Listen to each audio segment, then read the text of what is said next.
सभी साथियों को जय भीम नमो बुद्धाय। साथियों, आज एक जातंकवादी शब्द बहुत ज़ोर शोर से चल रहा है।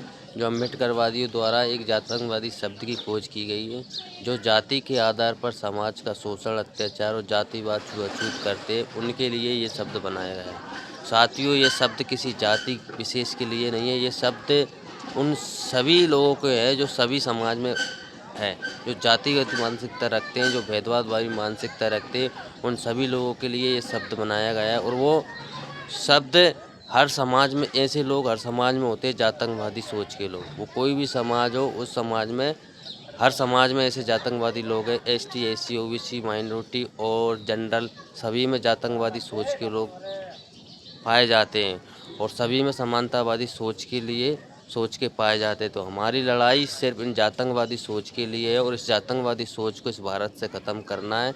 जय भीम, नमो बुद्धाय, जय भीम।